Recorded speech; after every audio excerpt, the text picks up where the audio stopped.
మీకు ఈ వీడియో నచ్చితే వీడియో క్లిక్ చేసి ఛానల్ని సబ్స్క్రైబ్ చేసుకోండి. మేఘన లెటర్ తీసుకొని సంతోషంగా వెళ్తుంటే కేదార్ దాత్రికి ఏమీ అర్థం కాదు. ఒకరినొకరు చూసుకుంటూ ఉంటారు. అప్పుడే అంతకుముందు జరిగిందంతా చూపిస్తూ ఉంటారు. నిషి లెటర్ రెడీ చేస్తుంది. ఇప్పుడు ఈ లెటర్ని ఆ కేదార్ రాసిన లెటర్ని మార్చేస్తాం అత్తయ్య అని చెప్తూ ఉంటుంది. ఇక కేదార్ లెటర్ తీసుకొని వస్తూ ఉంటే కాచి కావాలని ఇక కేదార్కి డాష్ ఇస్తుంది. కేదార్ చేతిలో ఉన్న గ్రీటింగ్ కార్డ్ కింద పడిపోతుంది. ఈలోపే సారీ కేదార్ అని కాచి అంటూ ఉంటే నిషి గ్రీటింగ్ కార్డ్లో ఉన్న లెటర్ని మార్చేస్తుంది. అయ్యో నేను చూసుకోలేదు, సారీ కాచి అని కేదార్ కూడా అంటాడు. ఇక కింద పడిన గ్రీటింగ్ కార్డులోని తీసుకొని వెళ్తూ ఉంటాడు. అందులో లెటర్ మార్చింది కేదార్కి తెలియదు.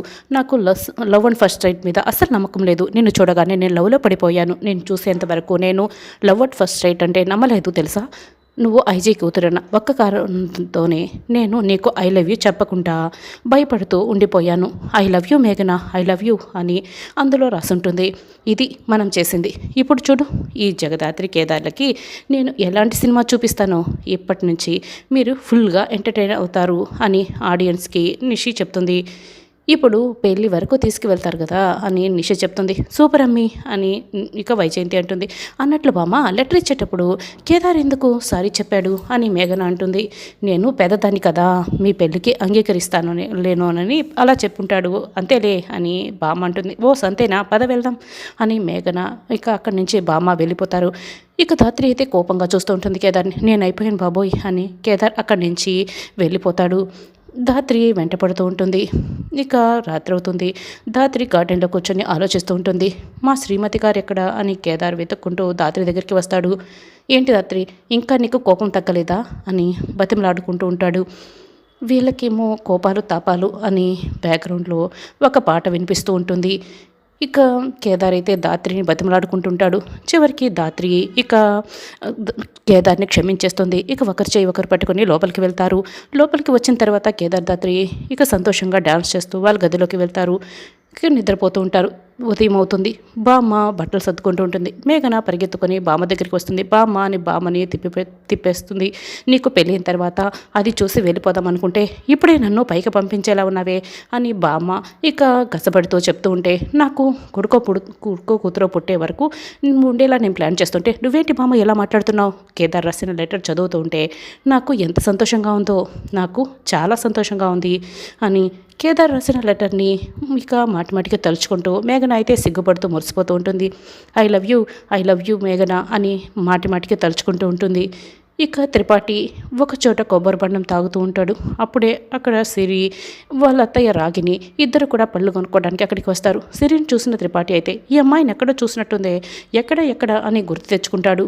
వెంటనే తన మొబైల్లో మీనన్ పంపించిన సిరి ఫోటోని చూసుకొని పోల్చుకుంటాడు. ఎందుకైనా మంచిది ఒకసారి బాయ్కి ఫోటోని పంపించి క్లారిఫై చేసుకుంటాను అని సిరిని ఒక ఫోటో తీసుకుంటాడు. వెంటనే మీనానికి పంపిస్తాడు. వెంటనే కాల్ చేస్తాడు. అవును, జేడీ చెల్లెలు తినే నాకు కావాలి, జేడీ నీకు చెక్ పెట్టేస్తాను అని మేనన్ అంటాడు. ఇప్పుడు ఏం చేయాలి బాయ్ అని త్రిపాఠి అడుగుతూ ఉంటే త్రిపాఠి నాకు ఆ అమ్మాయిని ఫాలో అవ్వు, ఆ అమ్మాయి ఇంటి అడ్రస్ అంటే జేడీ అడ్రస్ నాకు తెలిసేలా చెయ్యి అని చెప్తూ ఉంటే అంతెందుకు ఈ అమ్మాయిని ఎత్తుకొచ్చేస్తే ఒక పని పూర్తయిపోతుంది కదా అని త్రిపాఠి చెప్తాడు. నాకు కావాల్సింది ఆ అమ్మాయి ఒక్కతే కాదు, జేడీ ఫ్యామిలీ మొత్తం కావాలి.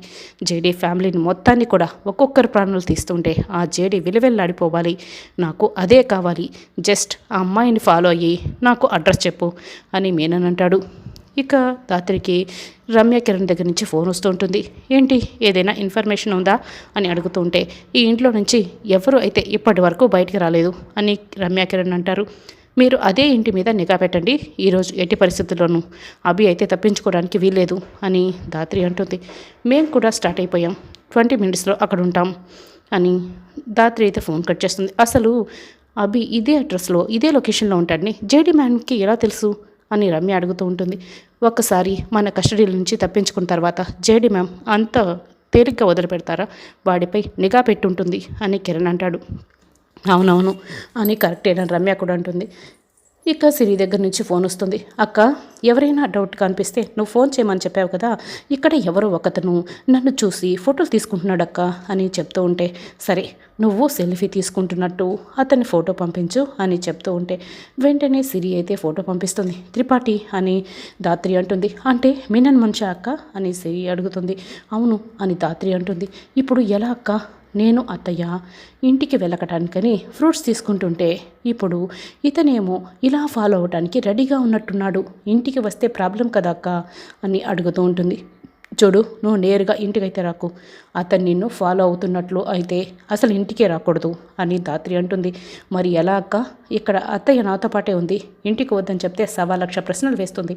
అత్తయ్య నుంచి అత్తయ్యకి సమాధానం చెప్పడం చాలా కష్టం అక్క అని చెప్తూ ఉంటే, ఇక ఆ మీనానికి మన ఇంటి అడ్రస్ కావాలి, అందుకే నువ్వు ఎట్టి పరిస్థితుల్లోనూ ఇంటికి రాకూడదని చెప్తున్నాను సిరి, నువ్వు ధైర్యంగా ఉండాలి అని ధాత్రి అంటుంది. అయితే సిరి, నువ్వు ఒక పని చెయ్యి, ఇంటికి రాకు అని కేదార్ అయితే ఒక ప్లాన్ చెప్తాడు. నువ్వు అక్కడ వెయిట్ చేస్తూ ఉండు, మేము వచ్చేస్తాం అని చెప్తూ ఉంటే, సరే అలాగే అని సిరి చెప్తుంది. నేను సిరికి ధైర్యం చెప్పాను, కానీ నాకు చాలా భయంగా ఉంది ధాత్రి. సిరి మేనేజ్ చేయగలదా అని కేదార్ అడుగుతూ ఉంటే, అక్కడున్నది ఎవరనుకుంటున్నావు? జగదాత్రి చెల్లెలు సిరి.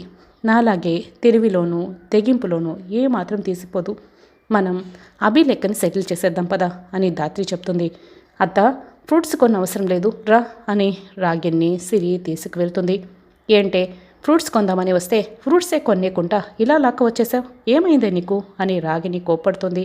అరే, వీళ్ళు వెళ్ళిపోతున్నారే అని త్రిపాఠి వెనకే కారులో ఫాలో అవుతూ వస్తూ ఉంటాడు. అబ్బా, కడుపు నొప్పి అత్త, భరించలేకపోతున్నాను, ఉన్నట్లుండి కడుపు నొప్పి వచ్చింది, నేను భరించలేకపోతున్నాను అని ఏదో ఒక హాస్పిటల్కి తీసుకువెళ్ళండి అన్నా అని సిరి అంటుంది. అవునవును, దగ్గరలో ఉన్న హాస్పిటల్కి పద అని రాగిని కూడా చెప్తుంది. ఇక ధాత్రి కేదార్లు వస్తూ ఉంటారు. జై హింద్ మ్యామ్, అసలు అభి ఎక్కడికి వస్తారని మాకు ఎటువంటి ఇన్ఫర్మేషన్ లేదు, మీరు ఎలా కాన్ఫిడెంట్గా చెప్తున్నారు అని రమ్య కిరణ్ అడుగుతూ ఉంటారు. ఎందుకంటే అభి, జాను, మల్లిక ఇక్కడే ఉంటారు కాబట్టే. ఎందుకంటే అభి ఏదో ఒకటి రోజు పోలీసుల ముందు కూర్చోవలసి వస్తుందని ముందే ఎక్స్పెక్ట్ చేసి ప్రతి గురువారం మల్లికను కలవడానికి వస్తూ ఉంటాడు. మల్లిక గురించి ఈ లోకానికి, ప్రపంచానికి తెలియకుండా జాగ్రత్త పడ్డాడు అని ధాత్రి ఇన్ఫర్మేషన్ చెప్తూ ఉంటుంది. అవును, జేడి 1 మంత్ అభి మొత్తం సీసీటీవీ ఫుటేజ్ని చెక్ చేసి మరీ, ఇన్వెస్టిగేషన్ చేసి మరీ ఈ ఇన్ఫర్మేషన్ని కనిపెట్టింది అని కేదార్ అంటాడు. అభి ప్రతి గురువారం ఇంటికి వస్తాడు. ఇక తర్వాత ఒక ఎన్జిఓ దగ్గరికి వెళ్తాడు. ఎన్జిఓ దగ్గర కార్ పార్క్ చేస్తాడు. తిరిగి 20 నిమిషాల్లో వేరొక కారులో బయలుదేరి ఇంటికి వెళ్ళిపోతాడు. మళ్ళీ ఎన్జిఓ దగ్గరికి వచ్చి అదే కారులో ఇంటికి వెళ్తాడు. ఇదంతా కూడా ఎన్జిఓ దగ్గరికి వెళ్ళి ఇన్వెస్టిగేషన్ చేసి సీసీటీవీ ఫుటేజ్ ఆధారంగా కనిపెట్టిన విషయం అని ధాత్రి అంతా చెప్తూ ఉంటుంది.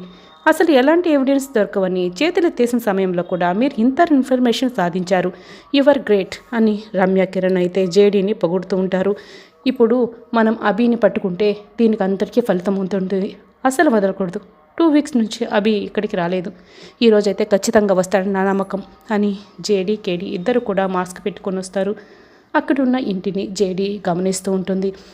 చుట్టూ మీనన్ మనుషులు ఉన్నారు అని జేడీ అంటుంది. అంటే అభి ఇంట్లోనే ఉన్నాడన్నమాట అని కేడీ అంటాడు. పదండి వెళ్దాం అని వాళ్ళు వస్తూ ఉంటే రౌడీలు వీళ్ళని గమనిస్తారు. రే పోలీసులు రా, నేను వెళ్ళి బాయ్కి చెప్తాను, నువ్వు వీళ్ళని చూసుకో అని రౌడీ లోపలికి వెళ్తాడు. ఇక రమ్య కిరణ్ వెనక సైడ్ నుంచి వెళ్తూ ఉంటారు.